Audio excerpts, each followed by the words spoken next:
and Wisdom Tree, I welcome you all to the release of the book India at 70, Modi at 3.5 by the Union Minister for Finance and Corporate Affairs, Mr. Arun Jaitley. A reminder once again to kindly keep mobile phones in the silent mode. We are pleased to have with us the Union Minister for Finance and Corporate Affairs, Mr. Arun Jaitley, and Mr. Shakti Sinha, the Director NMML, Dr. Vivek De Broglie, Chairman, Prime Minister's Economic Advisory Council and Niti Aayog member, Mr. Swapan Dasgupta, Senior Journalist and Member of Parliament, Dr. Anirban Ganguly, Director SBMRF, and Shobit Arya, the founder and publisher, Wisdom Tree. I'd like to begin by requesting the Director of the Nehru Memorial Museum and Library, Mr. Shakti Sinha, to please welcome all our guests. Thank you.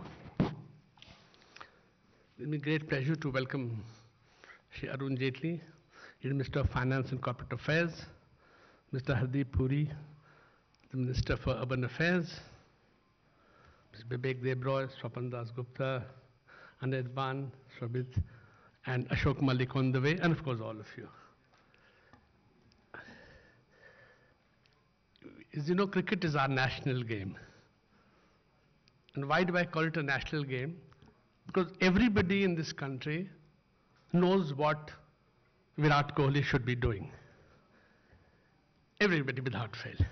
They did that in the past with Dhoni and with Kapil Dev and with everybody else.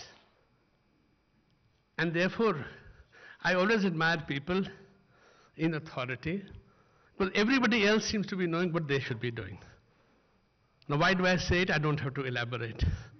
This is the time when I told you so is so important. This book, India at 70, Modi at 3.5, others will describe the book. But just the process, the last 3 years, every year without fail, Anirban has managed to get together the people to do this book. The first year was about governance, last it was called Modi Doctrine, and this year it is this.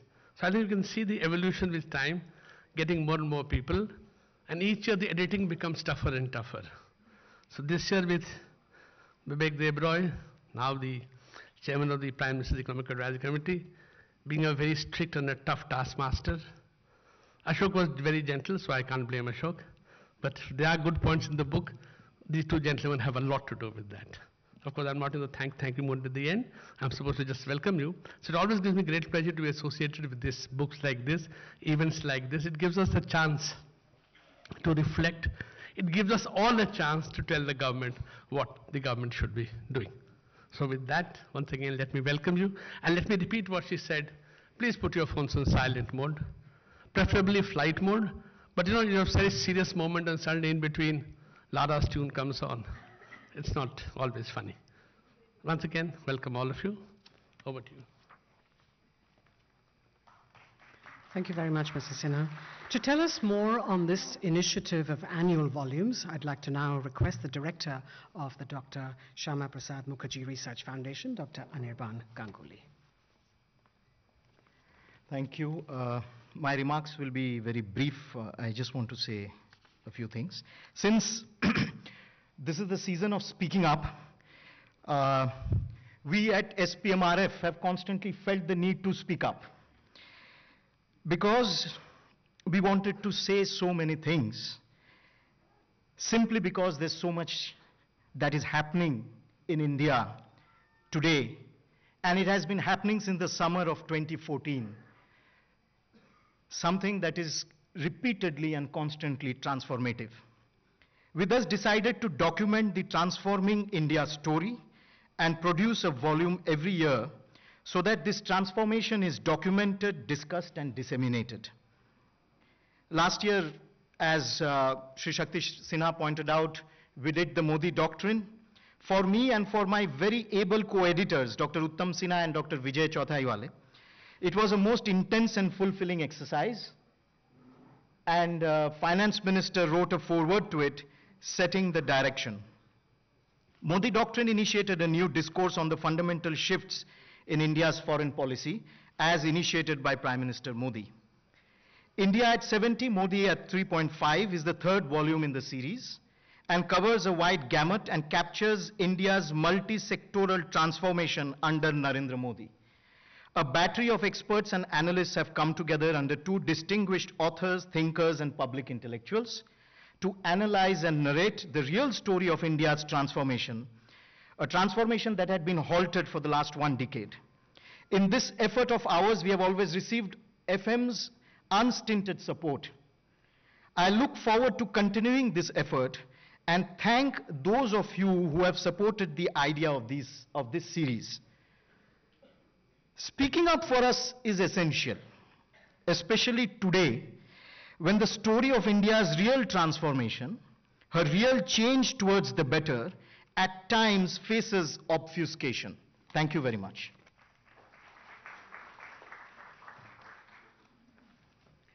Thank you very much, Dr. Ganguly. To elaborate on the book being released today, which is the third in the series, India at 70, Modi at 3.5, Capturing India's Transformation under Narendra Modi, we have both the editors, Professor Bibek Debroy and Mr. Ashok Malik, who's just joined us. I'd like to first invite Professor Bibek Debroy to please share his thoughts with us.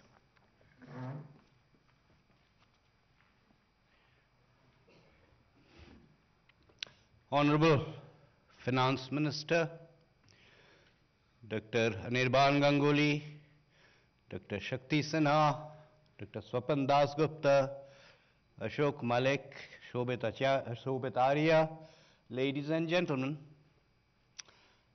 I apologize in advance. I've got a bit of a cold, so I apologize in case I happen to sneeze throughout the event. Probably slightly reminiscent of what is happening to the economy. Near where we live, there is a place called Yashwant Place. I went there, consulted a doctor who said this is a serious medical emergency. It might be chikungunya. You might die. I went to another more sensible doctor who said, look, you've just got a minor cold, relax. Give it a few days, it will pass. But this book is not about that. This book, as Anirban already said, is about the various things this government has done since it came into power in 2014. There are a lot of people who tend to be critical about what the government has not done. And whenever they criticize, everyone who criticizes tends to have his or her own lens through which it is defined what the government should be doing.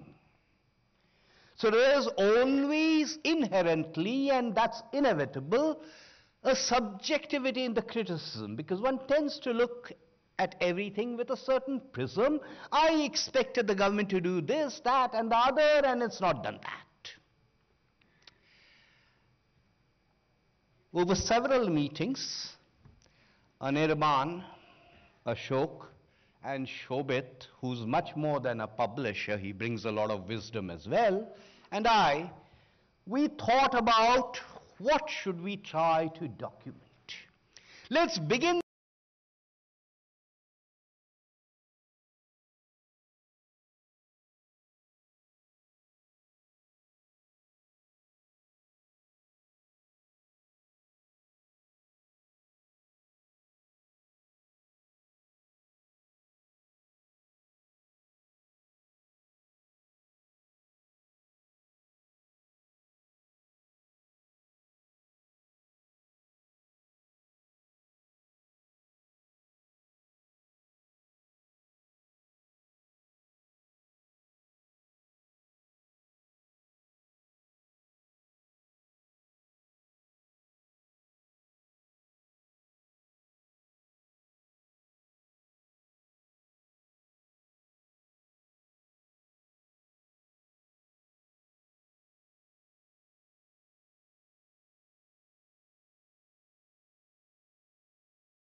more than 70% of one government's term. These 3.5 years have been actually a little less than half of the 8-year period of transformation that the Prime Minister has spoken about. The transformation to a new India from 2014 to 2022, when India completes 75 years as a free country. So if we look at this transformation as a 26-mile marathon, we are at about mile 12 right now. So in that sense, anyone who says he knows the end picture doesn't quite know what he or she is talking about. What this end picture will be is for a future volume of the book to point out in some years. But I'd like to point out 4 or 5 themes that cut across the various sectors or areas this book looked at.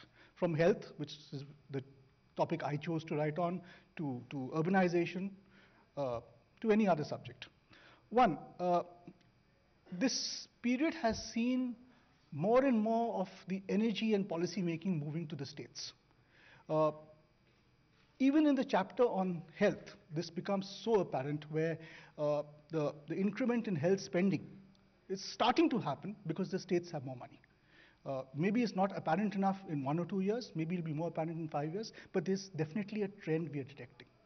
Second, a conscious effort towards urbanization, serious planned urbanization. Again, you will not get results in 2 years. You'll get results in maybe 5 years, maybe 7. But that serious effort has been made in a manner that had not been made previously by any government. Third, a focused look at clean energy, at industrialization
Now, maybe it is a marathon. I'm not so familiar with a sporting metaphor, which is not cricket.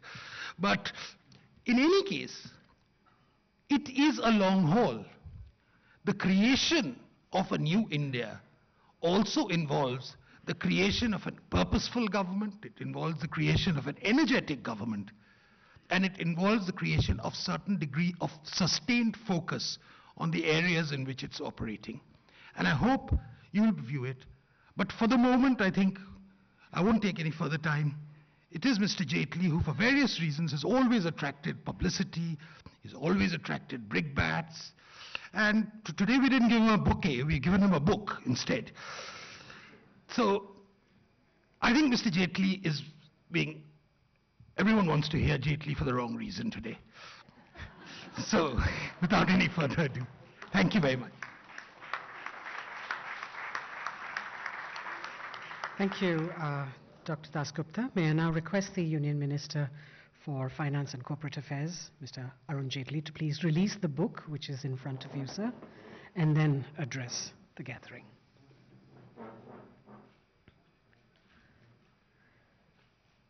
If everybody on the stage could please hold up the book. Yes.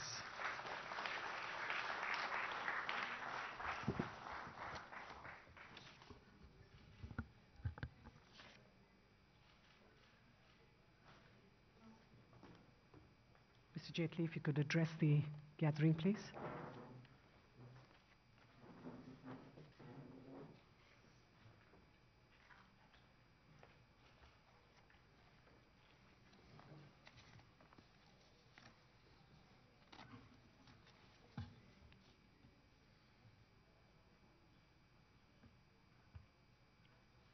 Dr. Anirban Ganguly,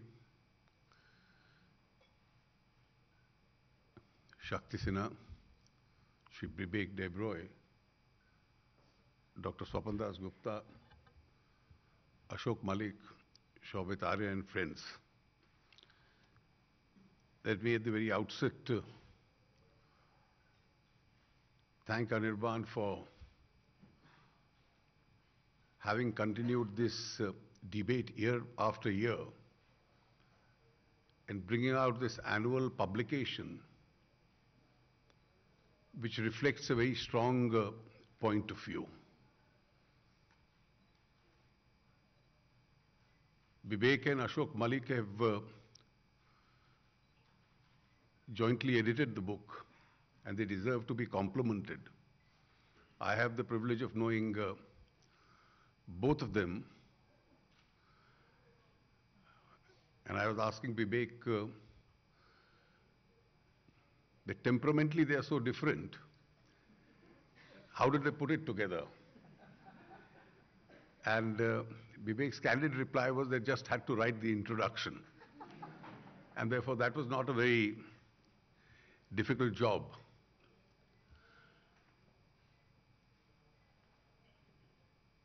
Swapan was emphatic in making a point about there being several issues even outside the economy, particularly in relation to how India is emerging at 70. I've said this a few days earlier at another function last Sunday, and if I may briefly make the point that there is a new ideological divergence which is now emerging in India, which conventionally in the last 70 years wasn't there. And the last 3.5 years particularly have seen this happening very emphatically. In a democracy, ideological polarizations will always take place. And I can see across the country a new ideological polarization taking place in terms of both acting in tandem and on several issues taking a stand in convergence amongst the ultra-left in India and the extreme jihadi elements across the country. And therefore, the alternative ideological pole to the one that we represent is now converging around this particular thought. And this is quite evident. Their electoral base is very narrow. And therefore, if they were to contest elections, probably winning seats would be extremely difficult, if not nearly impossible.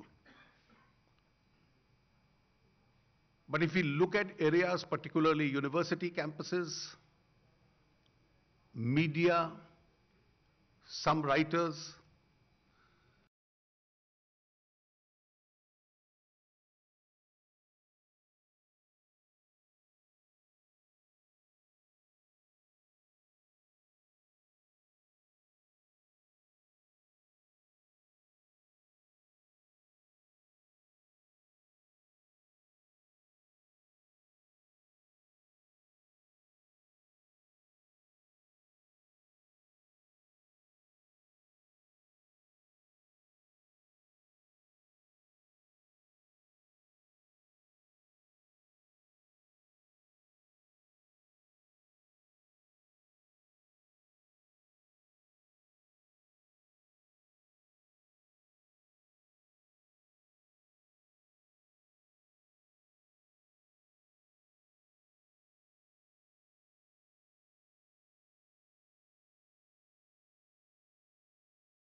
what were the kind of decisions which political leadership in the past at time would think twice before taking.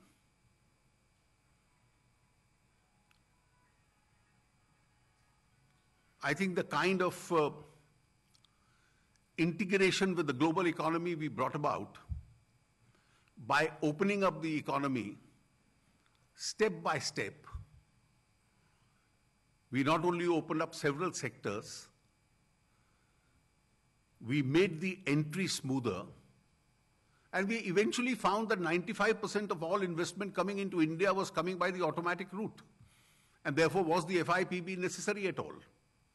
Because it was only duplication of the permissions itself. We then, if you draw from your memory, how all files for environmental clearance used to travel to Chennai. And that regime had to end. And I'm glad it ended. And therefore, permissions became relatively easier. Crowds around North Block, South Block disappeared. And then slowly, in each sector which needed to be changed, and let us just examine how political corruption in New Delhi has been tackled. The genesis of the New Delhi corruption was discretions. And because you had discretions, and because you also have discretions accompanied by a non-transparent political funding mechanism, so this led to exercise of discretions for collateral purposes. So in the first year itself, the Prime Minister laid down an agenda and said, allocation of resources, discretions, just eliminate them. And therefore, let the market mechanism decide. And we've been much better off. And therefore, small areas which paralyzed at least UPA 2 because of this discretions being used and misused, we were completely able to distance ourselves from these discretions itself. Then came the bigger challenges. I've already announced this year, and I'm keen to implement it. It's in the final stages. How do we legitimize the political funding in India so that the underground funding itself comes to an end and an alternate mechanism is set in? The Prime Minister had a very strong agenda on creating a new normal as far as India's shadow economy was concerned. It had actually corrupted us as a society. It had tarnished our image globally. There was no way in India you could do business without relying on the alternative mechanisms of payment. Properties had to be bought in 2 colors of money. Many businesses had to maintain parallel books of accounts. And therefore, something which the UPA didn't do since 2011, the first decision, we accepted the SIT. We gave an opportunity to people to come out clean on assets illegally held abroad. We brought a strong legislation against that. We started entering into various transactions through G20 and other bilateral transactions with countries so that information in real time comes. We've started prosecuting people whose assets were found abroad. The Benami Law was a typical case where the law was originally passed in 1988 by Rajiv Gandhi. The law ministry said it can't be implemented, rules can't be framed. So it remained on paper. So I got it approved by Parliament, put it into action. And this whole business of shell companies and rotating money through these shell companies. And it's not merely businesses. We've also started with politicians who did it. And the color of politicians doing it defies their political ideology. And therefore, the strong action being taken under the Benami Law against these transactions is sending its own signals. Since 1996, we were trying to renegotiate Mauritius, Cyprus, Singapore. When the economy was more vulnerable, we had entered into these dual taxation treaties. And now, of course, we didn't need this money. Most of it was round-tripping. So last year, we renegotiated all three of them. And then came this very strong action on the demonetization itself. Now, if somebody had closely watched the government, from financial inclusion to insisting on bank accounts, downwards, each one of those actions, and then the entire effort is to subvert a debate as though the demonetization was synonymous with confiscation of currency. Well, demonetization was intended to make sure that this anonymous tender which operates in the market gets identified to its owner. So when it gets identified to its owner by way of a compulsory deposit into the banks, the money doesn't change colors. Those who can't account for it will have to pay the necessary taxes for it. And the object, because those who criticized it, this shadow economy of black money continuing under that old normal, and changing that old normal was never a part of their political agenda. And therefore they started singing virtues of cash itself. So the whole object was, you end that anonymity, identify it with the owner, expand the tax base, certainly of the personal income tax base, for digitization, expand the footprints. The transactions doubled in a matter of days, slipped a little and are now moving up. And then for the future, make sure that the process it has started where the high denominational currency already stands compressed, this process of compression goes on. And I think it successfully moved in that direction. Well, people saw that riots would begin, starvation would take place, and this became one of the smoothest possible replacements of currency itself.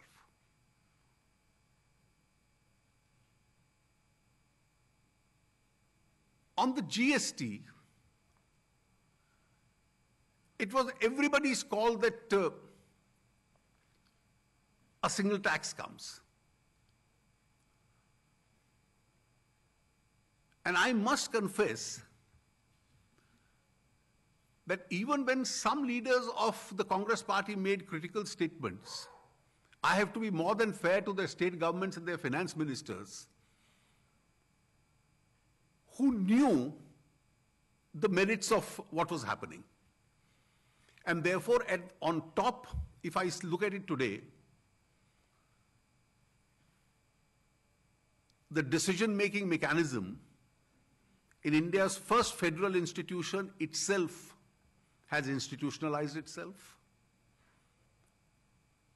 I have the numbers on my side, but I have never put anything to vote in the 21 meetings which last 8 to 10 hours each. We work out consensus. The legislations are by consensus. The rates are by consensus. All steps are by consensus. There is a grievance redressal, very powerful mechanism. We meet regularly. And then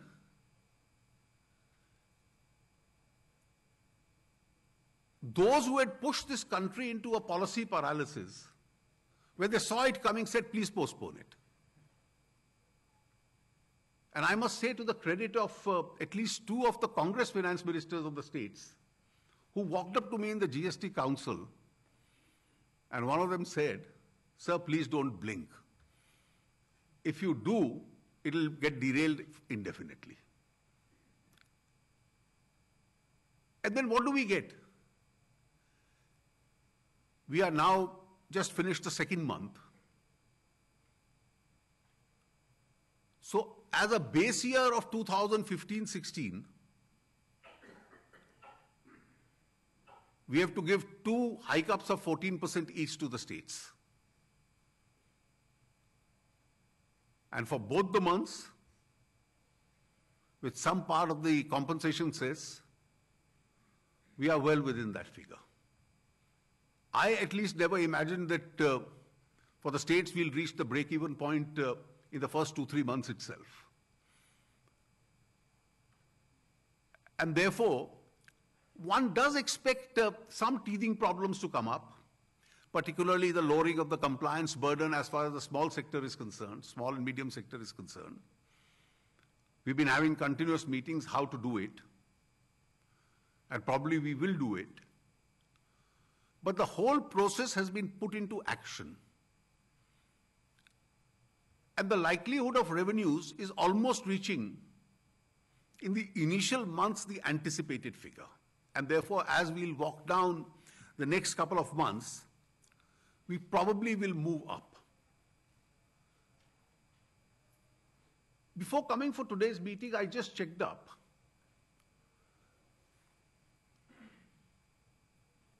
Even the direct tax figures, as of today, are 15.7% over and above last year.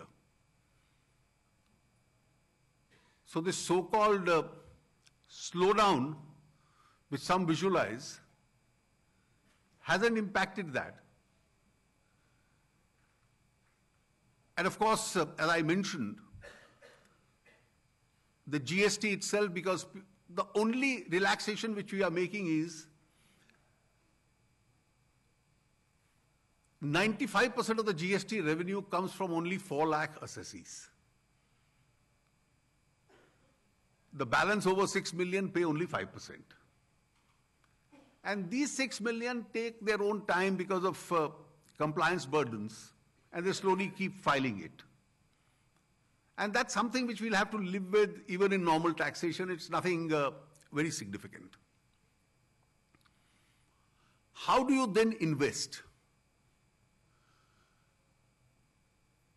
What has this led to? And when you speak in terms of Modi 3.5, when we took over, the first 17 highway contracts didn't attract a single bidder. And the reason was very clear, that we had almost bankrupted everybody who was in the business of building highways. And today you are back at 20 plus kilometers a day. This year you are close to 4 lakh crores of the union budget as far as infrastructure is concerned. Today I took a meeting of the public sector undertakings. This year their capital expenditure is another 3 lakhs, which is outside the union budget. The FDI coming into the country continues to be the largest ever.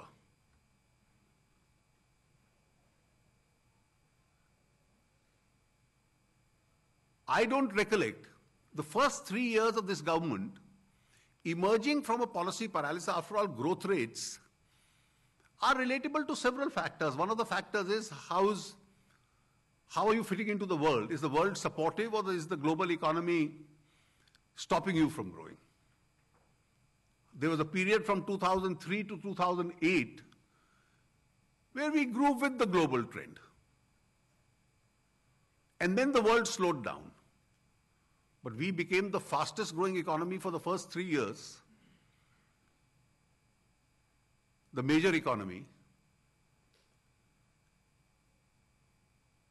And of course, in economies, you will continue to face challenges. We've had great challenges in the past also. 1991, the middle of 1991,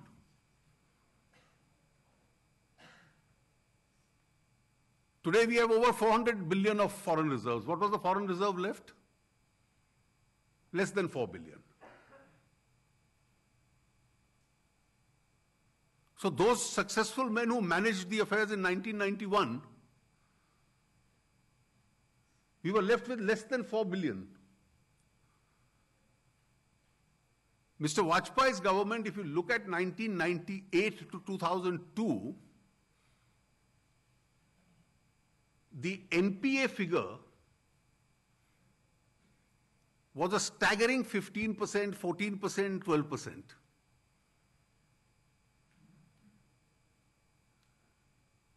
And how did it get tackled? The RBI then radically brought down the rates. And when the rates, interest rates had come down, the value of the G-Secs had gone up, and therefore, and this was coupled with the first important legislation that the government brought, the securitization law, Sarfazi as we call it. And a combination of these factors then brought the whole figure down. What are the challenges that I see? I, of course, see an important challenge that after having gone through the effect of demonetization and had its advantages, some impact in the slowdown, but a positive long-term impact. Some impact in the short term, but a positive medium-term and long-term impact. And this 15.7% increase in direct taxes I've just mentioned is really because the personal income tax base is expanding. All those people who deposited money in the banks have now to account for them.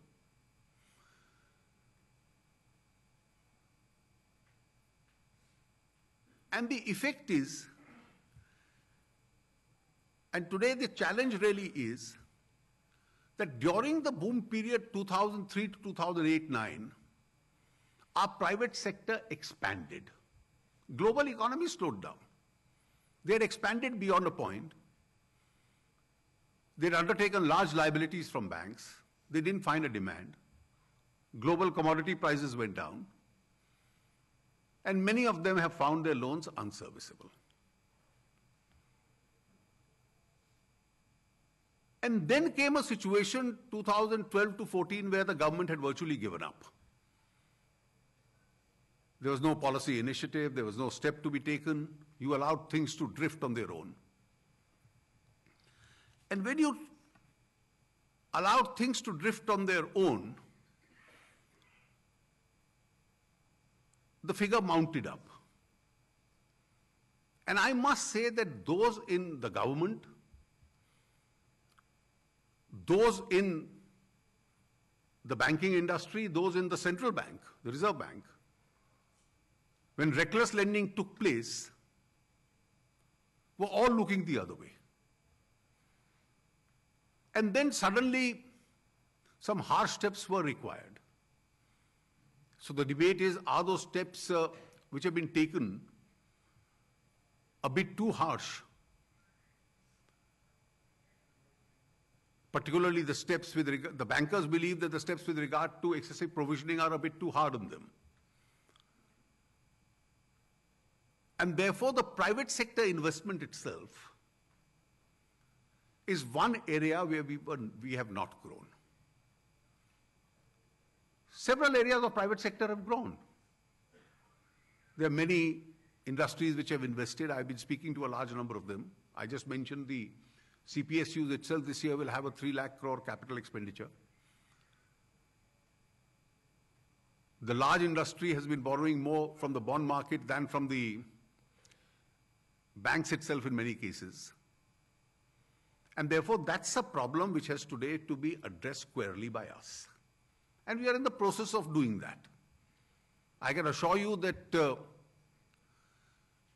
indifference in dealing with that problem when it was taking place, and then during the period 2012 to 14, of just looking the other way, really hasn't solved, is not going to be the approach of this government. There may be challenges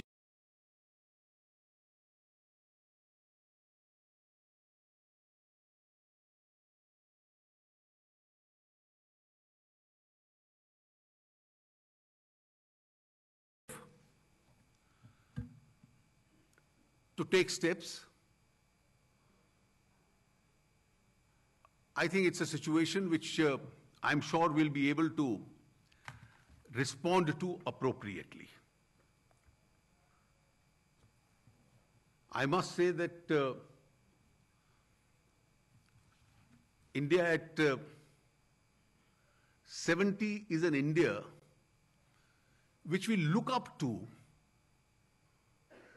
where we want to continue to occupy that place of a fast-growing economy. And if you look at the nature of expenditure, it's not merely infrastructure that I mentioned. Each scheme of this government, which is addressed to the poor, and therefore blending this with the needs for providing a better quality of life to them. So you are perceiving of each village to be connected by a road by 2019, each village to be electrified by the beginning of next year, and then within each village, each house to get the electricity connection. And you have a time bound till 2018 end to reach that. One of your more successful programs is to make sure that every poor house has a toilet. You have, for urban and rural housing, one of the largest programs which is available. Each house has to have a cooking gas connection. For the poor, even subsidized. And therefore, each one of your schemes, a bank account of each home, a direct transfer of cash into those bank accounts, and these are literally hundreds of millions of bank accounts now. So they have some money in those bank accounts. You incentivize them with the very low-cost insurance policies, and therefore you blend, you continue to expand on your food program, on your work program in rural areas. We are spending actually more, even though some of those programs were initiated by the previous government, because the resource availability is larger. And therefore, the entire advantage of an additional resource which comes out of growth is then blended with the needs of these sections of society. This is how India at 70 is what we visualize. Obviously, when India is at 70, there are always attempts to change the narrative itself. And I must confess that I do not have the luxury as yet of being a former finance minister. Nor do I have the luxury of being a former finance minister who's turned a columnist. And therefore, I can conveniently forget a policy paralysis. I can conveniently forget the 15% NPAs of 1998-2002. I can conveniently forget the 4 billion reserve left in 1991. And I can switch over and change a narrative. I recollect in 1999, when I first entered Parliament, probably on the first or the second days, there was a major controversy involving an issue related to the Bofors case, and the government asked me to speak.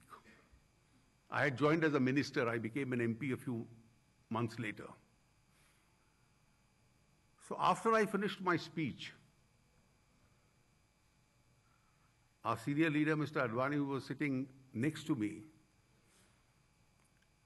he congratulated me and emotionally held my hand and made a very interesting comment which I have repeated in the past.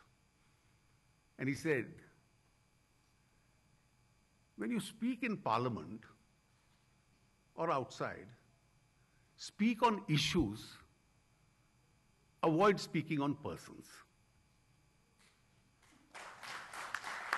I then, of course, I may have breached this rule once in a while, but I tried to follow it as far as possible. Now, I have some very distinguished predecessors in my present job, one of whom is a former president, one is a former prime minister. And I'm certainly not referring to them.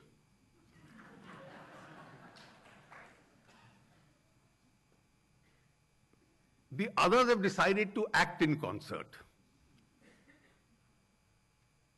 Because speaking on persons and then bypassing the issues is something which is very easily done. So I did my little research today.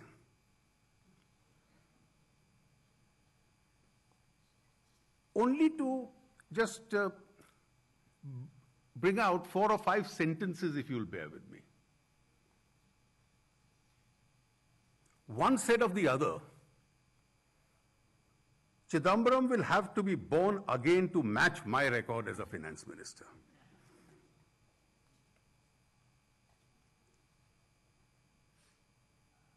He then linked Finance Minister Chidambaram to an incompetent doctor for failing to curb India's alarming fiscal deficit.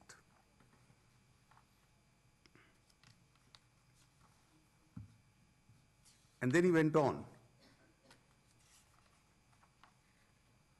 And he said,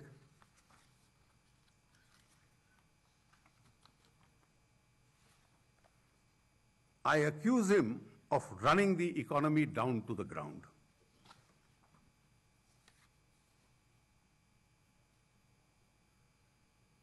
He then said that Chidambaram is the most conceited person.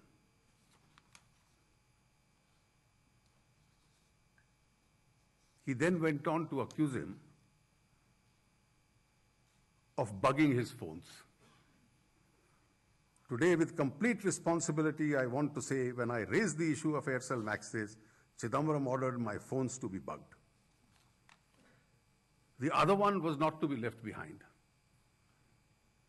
And he said, I thought Shri Sinha would be happy to remain a distant memory for the people of India. However, since he seems determined to remain relevant in his party, I am obliged to recall his record during his 4 years as finance minister. I may point out that in 2000, 2001, and 2002, 2003 were the worst years since liberalization in terms of growth, and Prime Minister Vajpayee had then to force him out and replace him. But I'm glad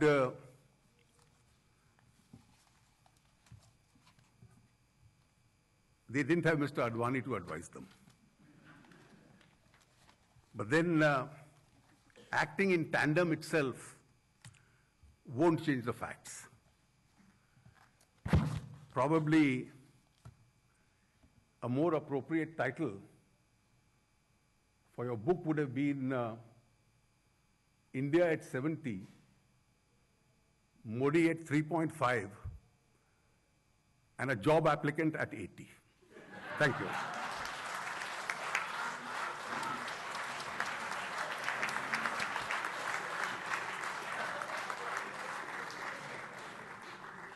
Thank you very much, Mr. Jaitley. Finally, may I call upon the founder, publisher, Wisdom Tree, Mr. Shobit Arya, to please give the vote of thanks.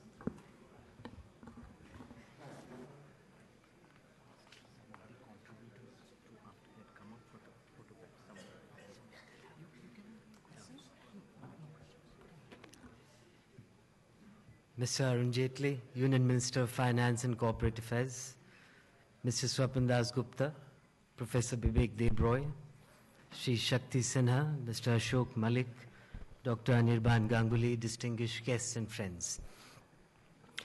I would like to share an interesting thing about this book, which is that it is not just the text in the book, but even the making and the production of the book that captures the working of the Modi government.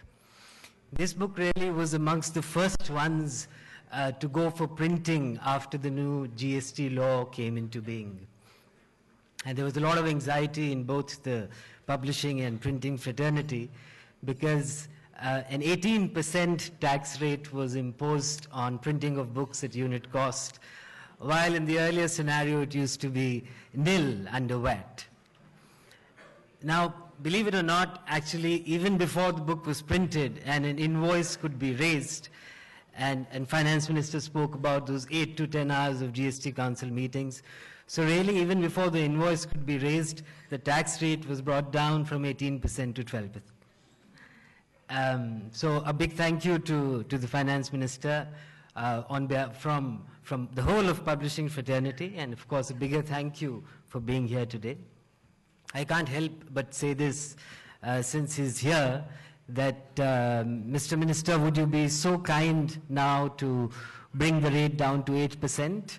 That would really make the book lovers very happy. Talking about happiness, it has been a great joy publishing this book, and I would like to express my gratitude to Professor Debroy, to Mr. Ashok Malik, more so to Dr. Anirban Ganguly,